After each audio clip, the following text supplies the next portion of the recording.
নির্বাচনকালীন সময়ে সরকার হবে সেটা। নির্বাচনকালীন নির্দলীয় সরকারের দাবিতে আন্দোলনের সময় 2013 সালের অক্টোবরে একটি প্রস্তাব দিয়েছিলেন খালেদা জিয়া। তখন তার প্রস্তাব ছিল 1996 এবং 2001 সালের তত্ত্বাবধায়ক সরকারের উপদেষ্টাদের মধ্য থেকে 10 জন নিয়ে নির্বাচনকালীন সরকার গঠনের। আতঙ্কের জনপদের নাম বাংলাদেশ। তারা ফেরত যাবে। এক বছরের কিছু বেশি সময় পর আবার সংবাদ সম্মেলন। নির্বাচনকালীন সরকার নিয়ে এবার আগের অবস্থান থেকে সরে এসে নতুন প্রস্তাব দিলেন খালেদা জিয়া। বললেন, নির্দলীয় সরকার হবে প্রতিদ্বন্দ্বী সব পক্ষের মতের ভিত্তিতে এবং প্রতিদ্বন্দ্বী পক্ষগুলো সম্মতিক্রমে। সংসদে প্রতিনিধিত্বকারী দলগুলো অবশ্য এই দাবিকে গুরুত্ব দিতে নারাজ।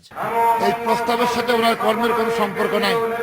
বেগম জিয়া সারা দেশে সন্ত্রাস করেছিলেন, সেদিন গাড়ি ভাঙচুর করেছিলেন, মানুষ হত্যা করেছিলেন এবং নারী ও শিশুকে আপনার পেট্রোল মেরে আহত দগ্ধ করেছেন।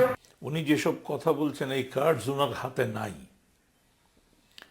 শি ওয়াজ সিভিয়ারলি আউটউইটেড এবং নিজের ভুলের খেসারত নিজে না দিয়ে জনগণের কাঁধে তোলার চেষ্টা করেছেন। ক্ষমতাসীন দল আওয়ামী লীগ বলছে নির্বাচন হবে 2019 সালে, আর এ নিয়ে আলোচনা করতে হলে বিএনপিকে অপেক্ষা করতে হবে 2018 সাল পর্যন্ত।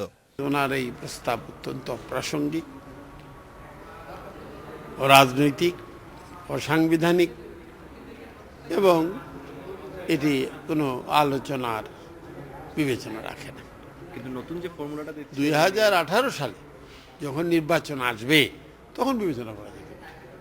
আন্দোলনে ব্যর্থ হয়েই বিএনপি চেয়ারপারসন নানা প্রস্তাব দিয়ে আলোচনায় আসতে চাইছেন বলেও মনে করেন আওয়ামী লীগের নেতারা। অনুপম দেব, ইন্ডিপেন্ডেন্ট নিউজ, ঢাকা।